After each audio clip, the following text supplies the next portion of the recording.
வணக்கம். இன்னைக்கு நம்ம பார்க்க போகிற சமையல் ஒரு அருமையான முட்டை மிளகு சுக்கா. அதாவது முட்டை ஆம்லேட் பண்ணிவிட்டு அதை வந்து சுக்காவாக எப்படி ரெடி பண்ணுறது அப்படிங்கிறத இந்த வீடியோவில் பார்க்க போகிறோம். டேஸ்ட் நல்லா அட்டகாசமாக இருக்கும்.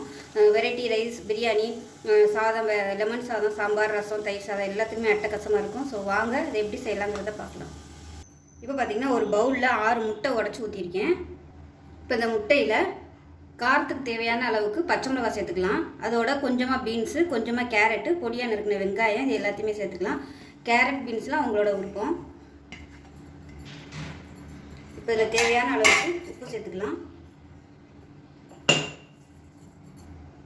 கொஞ்சமாக மஞ்சள்தூள் சேர்த்துக்கலாம். இப்போ இது எல்லாத்தையுமே நல்லா அடிச்சுக்கலாம். இப்போ இது எல்லாமே நல்லா கலக்கிற மாதிரி அடிச்சு விட்டுக்கலாம்.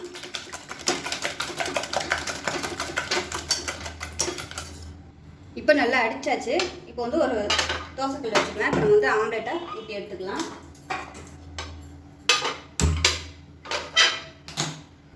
இப்போ தோசைக்கல் நல்லா சூடானதும் கொஞ்சமாக எண்ணெய் விட்டுக்கோங்க. விட்டுட்டு ஆம்லேட் அதில் ஊற்றிக்கலாம். அதாவது முட்டையை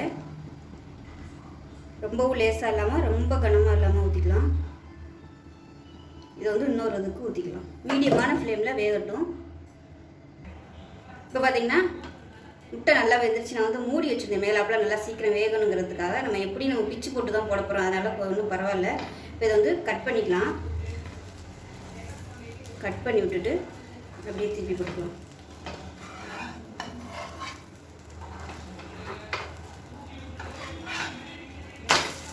இப்போ பாருங்கள், திருப்பி போட்டாச்சு. இப்போ அந்த சைடு நல்லா ரோஸ்ட் ஆகட்டும். இப்போ இது நல்லா வெந்துருச்சு. இது எல்லாத்தையுமே எடுத்துட்டு சின்ன சின்ன பீஸாக கட் பண்ணிக்கலாம். மிச்சம் இருக்கிறதையும் ஊற்றி எடுத்துக்கலாம். தோசைக்கல்லில் ஊற்றும் போது எண்ணெய் ஊற்றிக்கோங்க, இல்லைன்னா உங்களுக்கு அடி பிடிக்கும். இப்போ மிச்சம் இருக்கிறதையும் ஊற்றிக்கலாம்.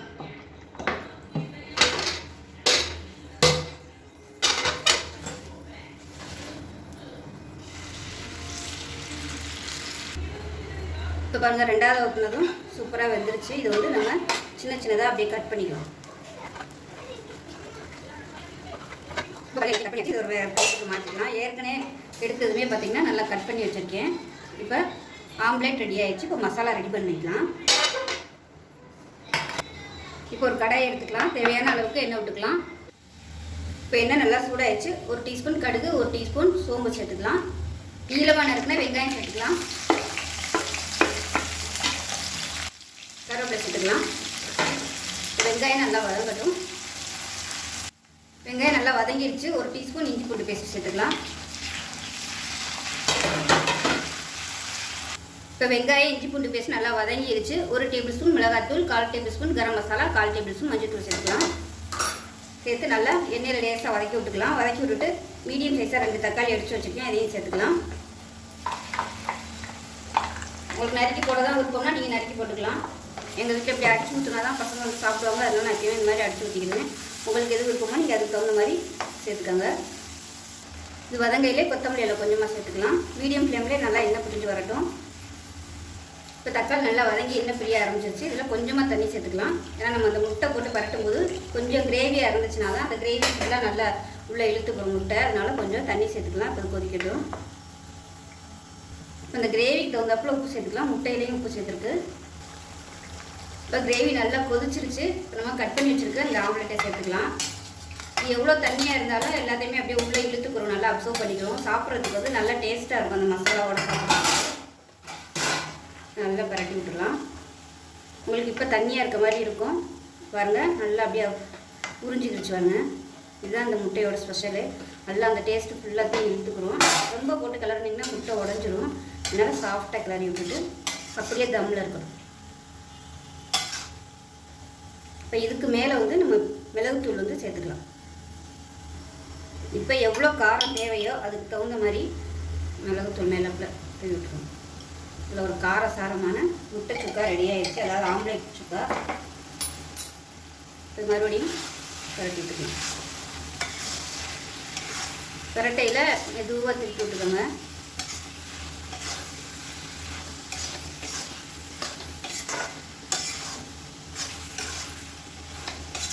இல்லைன்னா நீங்கள் கிரேவி கொதிக்கையில் கூட நீங்கள் மிளகுத்தூள் வந்து கொஞ்சம் சேர்த்துட்டு மேலாப்பில் லைட்டாக தூவி விடுற மாதிரி அந்த மாதிரியும் பண்ணிக்கலாம்.